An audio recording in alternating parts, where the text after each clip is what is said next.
Crucial step is always biochemical testing. We need to look for those elevated stress hormones or their breakdown products in the body. The most sensitive test usually involves collecting urine over a full 24 hours. We measure something called fractionated metanephrines.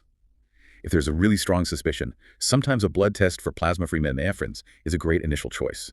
It can give a quicker answer. There are less specific tests too, like looking at general catecholamine levels or VMA, but those first two, the metanephrines, are really key. Okay, that sounds like a solid starting point, but I imagine it's not always completely clear-cut. Could something else throw off these results? Absolutely, and this is a critical point. It's vital to be aware of potential false positives.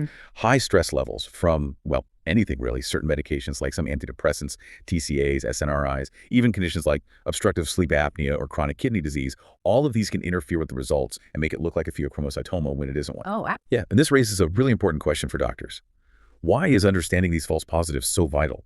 Because without that careful consideration, a patient could potentially undergo unnecessary invasive procedures based on misleading test results. And that's a risk we always want to avoid. that makes sense. So once those hormone levels do suggest it's likely a pheo, how do they actually locate the tumor in the body? Right, once we have that biochemical confirmation, the next step is imaging.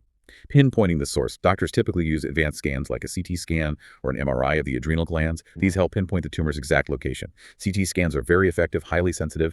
MRI is often preferred during pregnancy because it avoids radiation exposure. Now, if the tumor is tricky to find, or if there's concern it might have spread metastasized, we use even more specialized scans.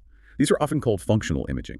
Examples include things like IMABG scintigraphy, which uses a tracer specific for these neuroendocrine tumor cells, or PTT scans, especially with tracers like ogadotatate, which can be even more sensitive. These scans essentially use a special tracer that's absorbed by these specific hormone-producing cells, making the tumor kind of light up like a chemical beacon. It really helps us find those extra adrenal tumors or potential metastases.